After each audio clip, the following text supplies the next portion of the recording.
Good morning, everyone. Today I want to tell you a story about two friends. Apparently, this story actually did happen in Australia when it was still under the British common law. The story goes like this. So there are two friends, let's just call them Paul and John. Paul and John were good friends for a long time, and John studied law and became a judge, and Paul studied business and became a very successful businessman. And one day, Paul, because of his business dealings, violated the law, and the case was sent to the court where John is presiding.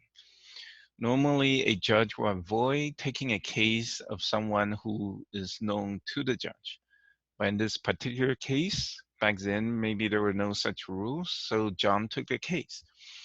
And Paul thinks that, well, since John is my good friend since, for the longest time, that he's going to probably give me a pass, maybe let me go free, or at least give me a very lenient sentence. Otherwise, why would he bother to take the case if it weren't there to help me, right?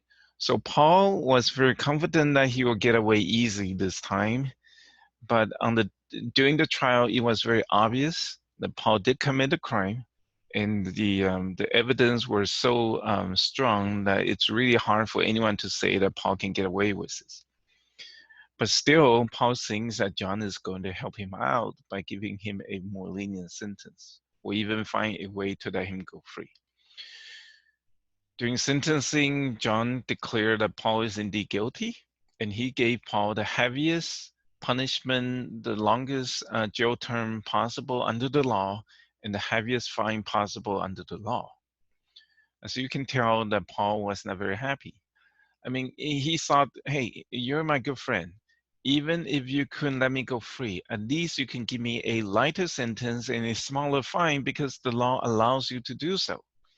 And it would not hurt your reputation as a judge. So why give me the hardest punishment, the longest jail sentence, and the heaviest fine?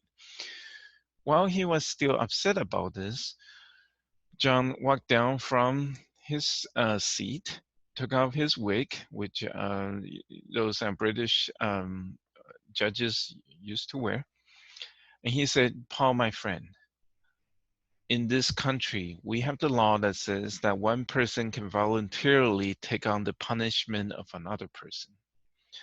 I will go to jail for you, and I have already sold my house and will pay for your fine. You can go free now.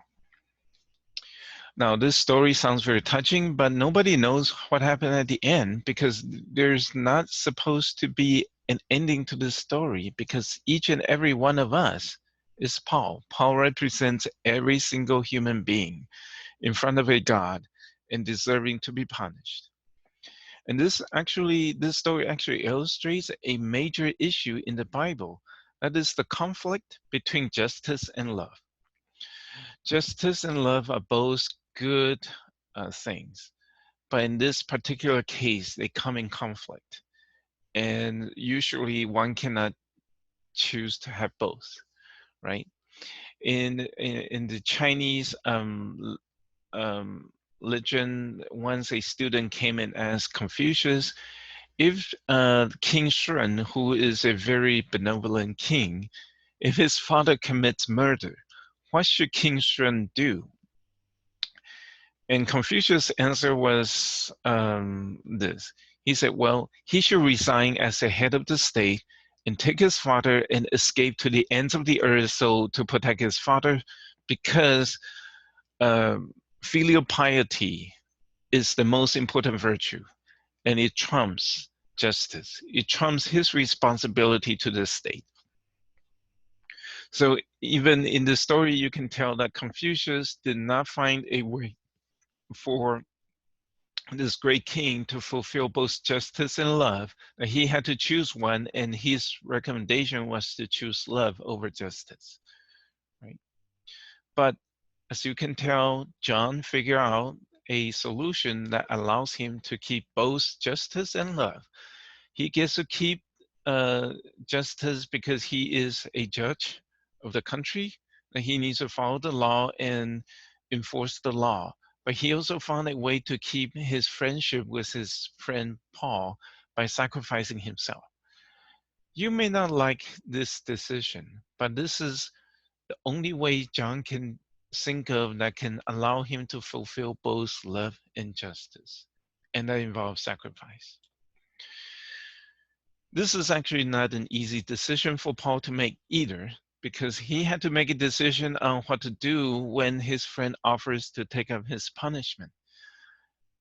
Basically, he has three choices.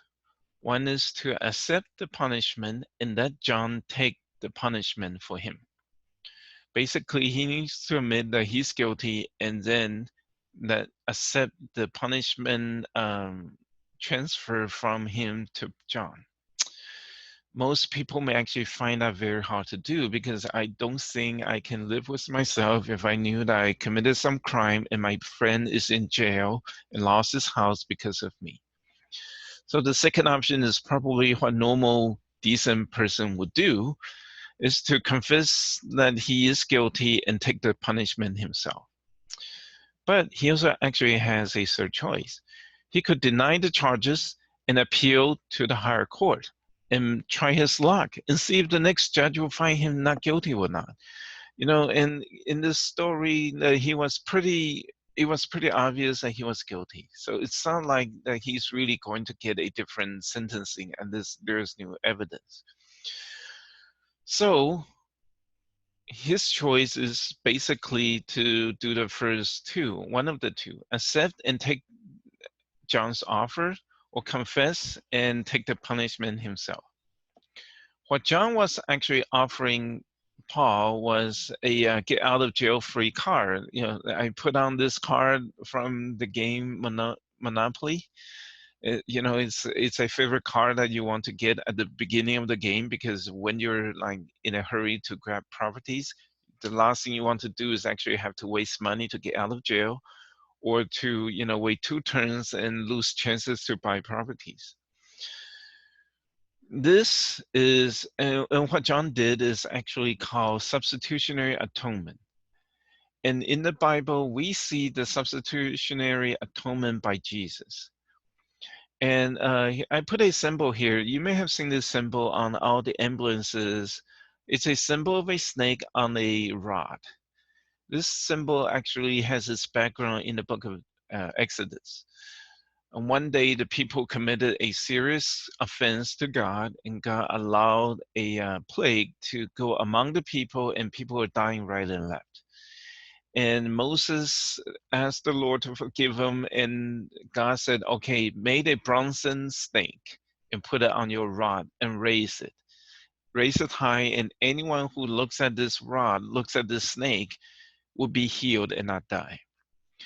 And what this rod really represents, the rod represents the cross, and the snake represents our sin, but the snake actually also represents Jesus bearing our sin on the cross. So when Jesus was on the cross, he actually took on all the sin of all the human beings that would ever lived on earth and paid for their sins, punishment. And he did it already, so additional person that comes to him, he would not have to do it again, or would not have to endure any more punishment. So this is not a get out of jail card, but actually a salvation card. It says punishment waived, and it's already paid for by Jesus.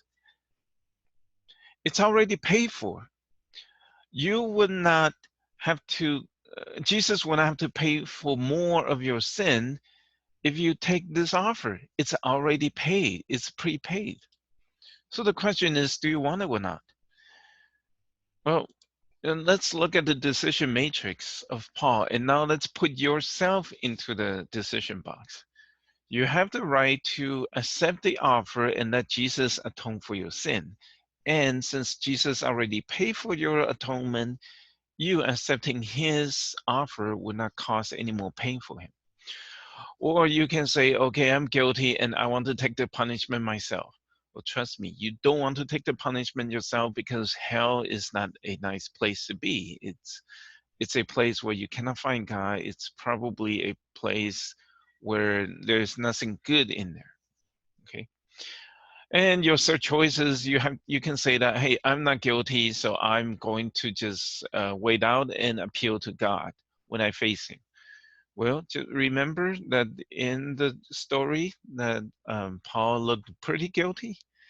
His real choices are, your real choices aren't actually three, but only two. The last one, deny the charges and appeal to a higher court. You may not have that chance because you look very guilty and there's no higher court. This is already you facing God. So you're guilty.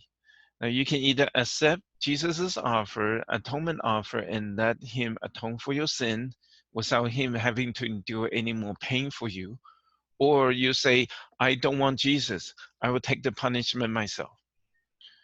And given that, that the atonement was already paid for, so Jesus will not have to endure any more pain and suffering for you, the first choice actually looks to be the most reasonable choice, because the second one is actually so unattractive for you.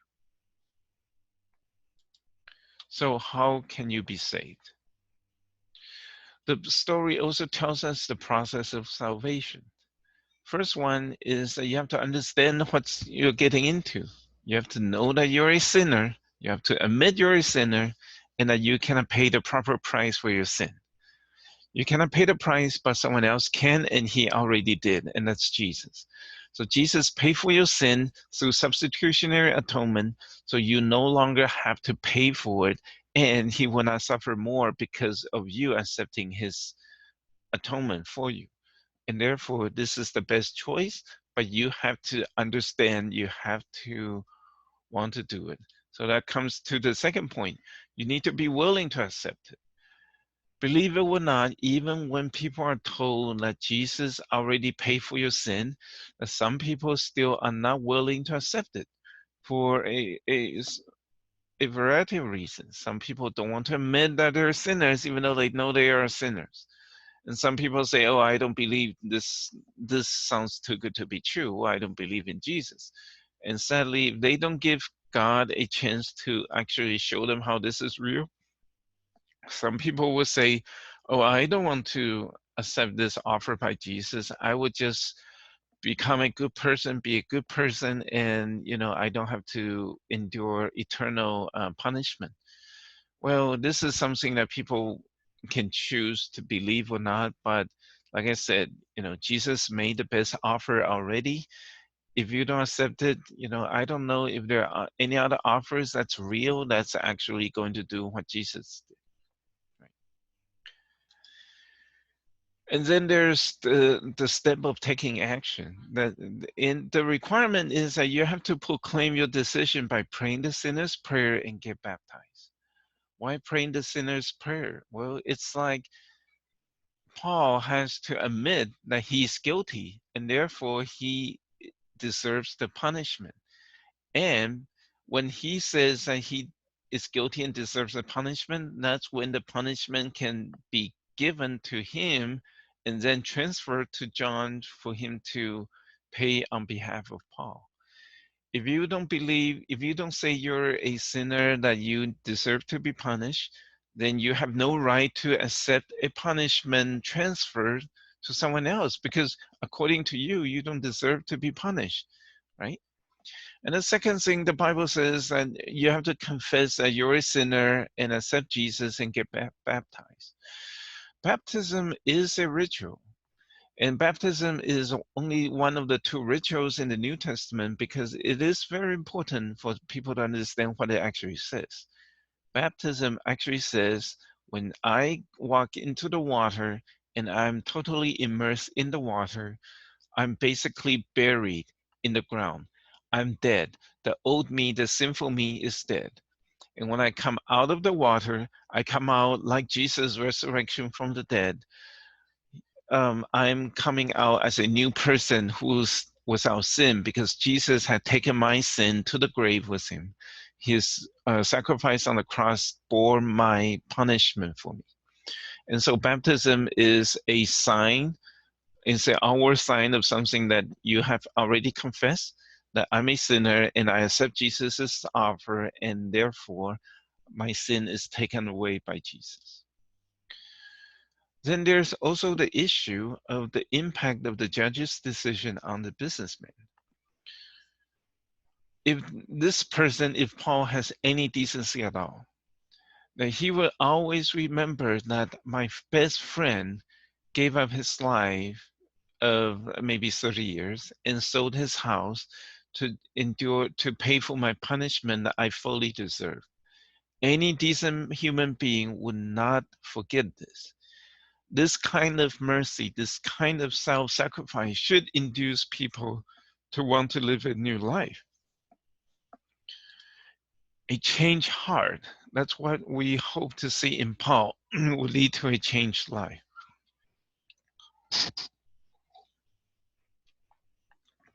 In the famous story Les Miserables, the main character Valjean was a criminal who went on probation. He hated the world. He believed that the world has done him wrong. He hated everyone. He didn't get a new chance to start a new life.